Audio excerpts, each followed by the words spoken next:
Hola, mi nombre es Sivi Yanis Cabrera Cabrera y esta es la evidencia 1 de la materia Estudios Regionales de América, la presentación grabada basada en las 4 lecturas de la fase 1.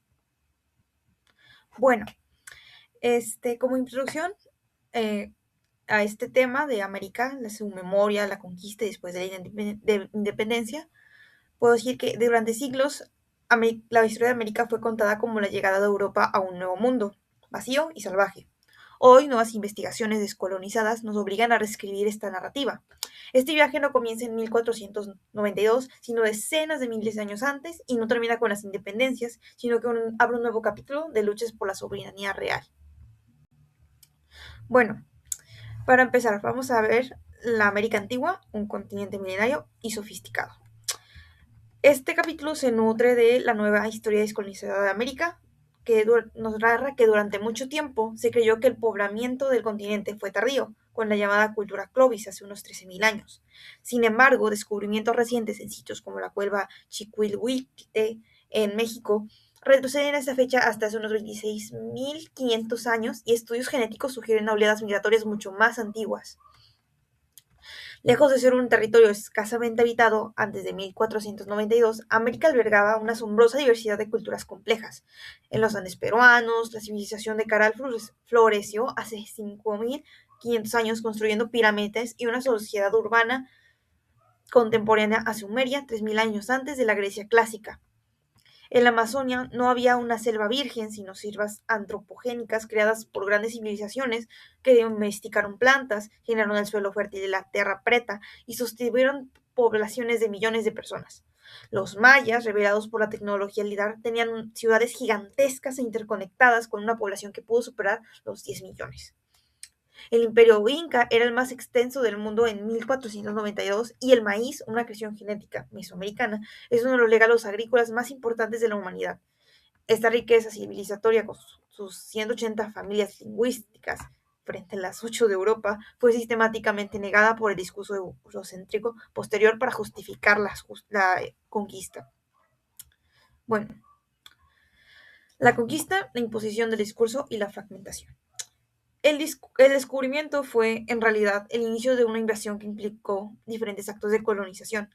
La corona española y la portuguesa se repartieron la mayor parte del continente, imponiendo un sistema de explotación basado en la extracción de recursos, la encomienda, la evangelización forzosa, lo que llevó el colapso demográfico indígena estimado en un 90% en un siglo, debido a enfermedades y violencia.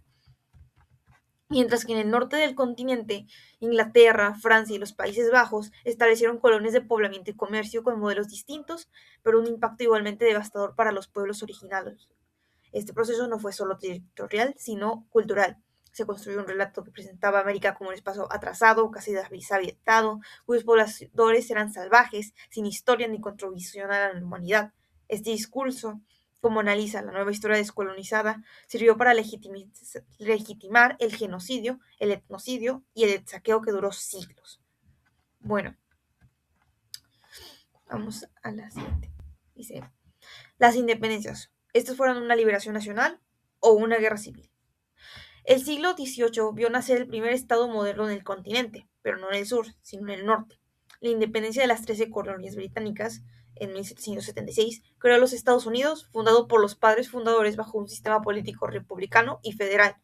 Su constitución y sus primeras 10 enmiendas se convirtieron en un modelo que coexistía con la esclavitud y la expansión hacia el oeste a costa de los pueblos nativos. Realmente lo que pasaba ahí, bueno, en el resto de América, los movimientos independentistas estallaron en las primeras décadas del siglo XIX. Aquí la lectura de Tomás Pérez Bejo en las guerras de independencia, y pues, el título, nos ofrece una mirada revolucionaria. Estos conflictos no fueron guerras de liberación nacional de naciones preexistentes, no se evitaba un Viva México en 1810, sino un Viva Fernando VII. Fueron esencialmente guerras civiles entre americanos desatadas por el colapso de la monarquía católica tras la invasión napoleónica a España. Realistas e independentistas eran, en su abrumadora mayoría, criollos, mestizos e indígenas nacidos en América. Las naciones como México, Argentina, Brasil, todas, no fueron la causa sino la consecuencia de estas guerras. El resultado fue la fragmentación de los virreinatos de nuevos estados que eran las fronteras administrativas coloniales, no las supuestas naciones ancestrales. Bueno, vamos ahora al siglo XIX, independencia formal y nueva dependencia.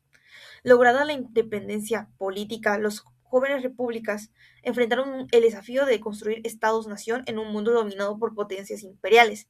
La doctrina Monroe proclamaba por Estados Unidos, América para los americanos, el, en la práctica buscó excluir a Europa para preservar la hegemonía sobre el continente para sí misma. La política exterior de las nuevas naciones, como implica el caso de México analizado en las relaciones internacionales de México en el siglo XIX, muestra una tensa actualización de la dependencia. México pasó de la colonia española a enfrentar una agresiva expansión estadounidense que le arrebató más de la mitad de su territorio. Luego sufrió una intervención francesa y el imperio de Maximiliano. A nivel económico, como escribe Historia de América Latina, la era del imperio, el continente se reinsertó en el orden global como exportador de materias primas, dependiente del capital británico y posteriormente estadounidense. Este nuevo imperialismo se hizo evidente con la guerra hispano-estadounidense, donde Estados Unidos arrebató a España sus últimas colonias, Cuba, Puerto Rico, Filipinas. El control sobre el Caribe y Centroamérica se consolidó con el inicio de la construcción del Canal de Panamá, una obra geoestratégica que materializó la influencia y el poder de Washington sobre esta región, marcado el inicio del siglo XX. Bueno, como conclusión, la historia de América es demasiado compleja, comprende mucho, mucho tiempo y civilizaciones, un trauma colonial profundo que intentó borrar esta memoria y una independencia política que no significa una auténtica liberación, sino el inicio de nuevas formas de dependencias dentro de un sistema capitalista global. Recuperar la historia descolonizada no es solo un ejercicio académico, es una herramienta para que los pueblos americanos puedan reencontrarse con sus raíces, entender las verdaderas causas de sus conflictos internos y analizar con ojos críticos su lugar en el mundo. Lo que nos enseñan estos textos es que la soberanía es un proyecto siempre inconcluso, que se construye tanto recordando el pasado milenario como desentrañando las cadenas antiguas y modernas que aún persisten. Bueno, muchas gracias por su atención.